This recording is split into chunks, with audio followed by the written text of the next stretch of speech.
অবশেষে আসলাম, কিন্তু আসতে অনেক কষ্ট হচ্ছিল।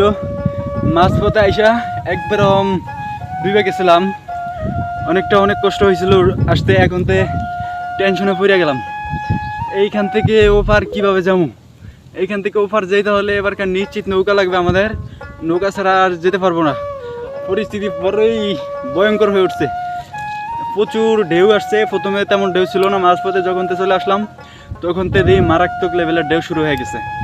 আমি তো জীবনের মায়া এক প্রকার ছাইড়েই দিছিলাম, হয়তো আর বেঁচে ফিরতে পারবো না, কিন্তু আল্লাহ শক্তি দিছে, সেই জন্য এই পর্যন্ত আসতে পেরেছি। দেখি এবার কি করা যায়, কিভাবে যাব। এই সাইডে দেখুন, ওই সাইড থেকে এখানের পরিবেশটা আর একটু ভালো লাগে। ইরহান, তোমার কিরম লাগছিল আসতে? অনেক কষ্ট হয়েছে আইতে, আসলে বলে বোঝানো যাবে না কতটুকু পরিমাণ কষ্ট হয়েছে এখান দিয়ে আসতে। সত্যি অনেক কষ্ট হয়েছে।